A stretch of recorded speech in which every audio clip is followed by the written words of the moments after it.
22,000 টাকা খরচ করি আমি গত বছর 1 লাখ টাকা বিক্রি করছি। আমরা সমস্ত ফল ছিঁড়ে ফেলি।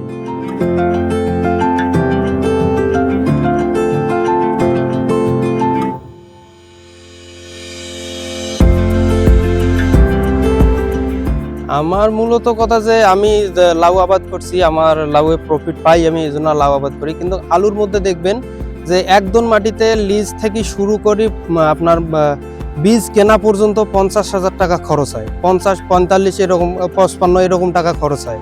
কিন্তু আমার লাউয়ের মধ্যে একদম মাটিতে খরচ হবে খুব জোর হলে আপনার মনে করেন 22,000 বা 23,000 টাকা খরচ হবে। এখন 22-23,000-এর মধ্যে আমি বীজ বিক্রি করে টরে আমি পাবো প্রায় 1 লাখ টাকার মতো।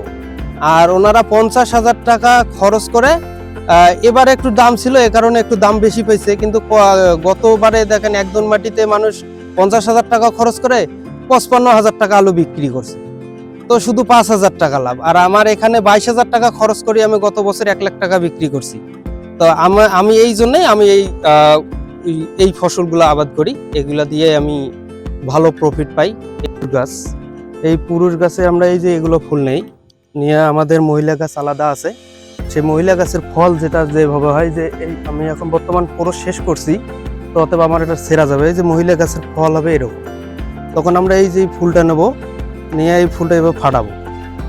ফাটানোর পর যে রেণুটা থাকে এই দেখেন, এই যে এখানে দেখেন রেণু দেখা যাচ্ছে, এই রেণুটা আমরা এই যে কড়িটার মধ্যে ছড়াই দেবো। দেওয়ার পরে আমরা এটা প্যাকেট করে রাখি। প্যাকেট করার পর সুতা বাঁধার পরে যখন আমাদের এটার কাজ শেষ, তখন অটোমেটিক আমাদের এই ফলটা বড় হবে। এই ফলটা বড় হলে এখান থেকে যে বীজটা হবে সেটা আমরা কোম্পানিকে দিই। আমাদেরকে মূল্য দেয় 800 টাকা কেজি। কোম্পানি আমাদেরকে 800 টাকা কেজি দেয়। আমাদের 24 শতকে গত বছরে আমি বীজ পেয়েছিলাম 114 কেজি। 800 টাকা করে আমার 92,000 টাকা হয়, এবং আমার টোটাল খরচ হচ্ছে গত বছর 22,000 টাকা। 22,000 টাকার মধ্যে আবার আমাদের ফের আরেকটা আছে, নোকাল বিক্রি করার একটা সিচুয়েশন তৈরি হয়। যখন আমাদের ফলটা পুরাট হয়ে যায় তখন অটোমেটিক নোকাল ফল নামা শুরু করে। তো ওই নোকাল বিক্রি করছি আমি 25,000 টাকা। মোট আমার এদিকে যত খরচ ছিল, সার, ঔষধ, লিজ খরচ সমস্ত আমার নোকাল দিয়ে উঠে যায়। আর যেটা আর কি আমাদের বীজ থাকে সেটা আমাদের পুরাটাই লাভ। হ্যাঁ, পুরাটাই আমাদের লাভ থাকে। তো এবারে আশা করি আমার যে গতবারের তুলনায় এবারে ফল অনেক বেশি। তো আমি আশা করি যে আমার জমিতে 200 কেজি বীজ একে অনায়াসে হবে। কারণ গত বছরে আমার এই 24 শতক মাটিতে ফল ছিল 900, এবার 16 শতক মাটিতে আমার ফল অটোমেটিক গন্তা হয়ে গেছে যে এখনো এখানে 1400 ফল আছে। আরও আবার আমার এদিকে যে 8 শতকটা আছে এটার এখনো ফল গণা হয়নি, তবে এটারও হবে। তো টোটাল আমি আশা করি যে আমার 200 কেজি বীজ হবে। আমার যে জমিতে প্রথমে সার দিতে হবে। লাউ বাড়ির যেটা আমি লাউ করছি, লাউর কথাটা বলি, যে আমি যখন আমার ধান কাটা হয় তখন আমি 24 শতক মাটিতে আমি গোবর সার মানে জৈব সার দিছি আমার 4 টলি গোবর। 4 টলি গোবর দেওয়ার পরে আমি চাষ করার পরে যত চালানি সার আমাদের যেটা দেওয়া লাগে, ফসফেট, পটাশ, ডিআইবি, তারপরে আপনার কীটনাশক দানাদার, এগুলো দেওয়ার পর আমি চাষ করার পর আর কি আমি বীজটা লাগাই আর কি। তা বীজ লাগার 2-2.5 মাসের মধ্যে আমার ঝাঁকিতে লাউ উঠে যায়।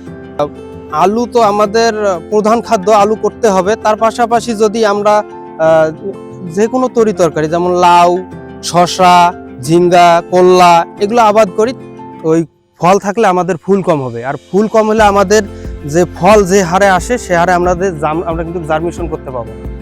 এই কারণে আমরা সমস্ত ফল ছিঁড়ে ফেলবো।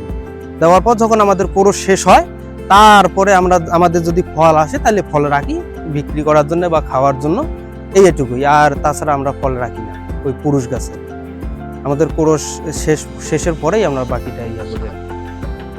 শাক ওই তো যখন আমাদের ফল আর কি পরিপূর্ণ হলো, মনে হয় যে এখন পুরাট হয়েছে এটা ফল, এটার এখন ডাল কিছু কাটা যাবে।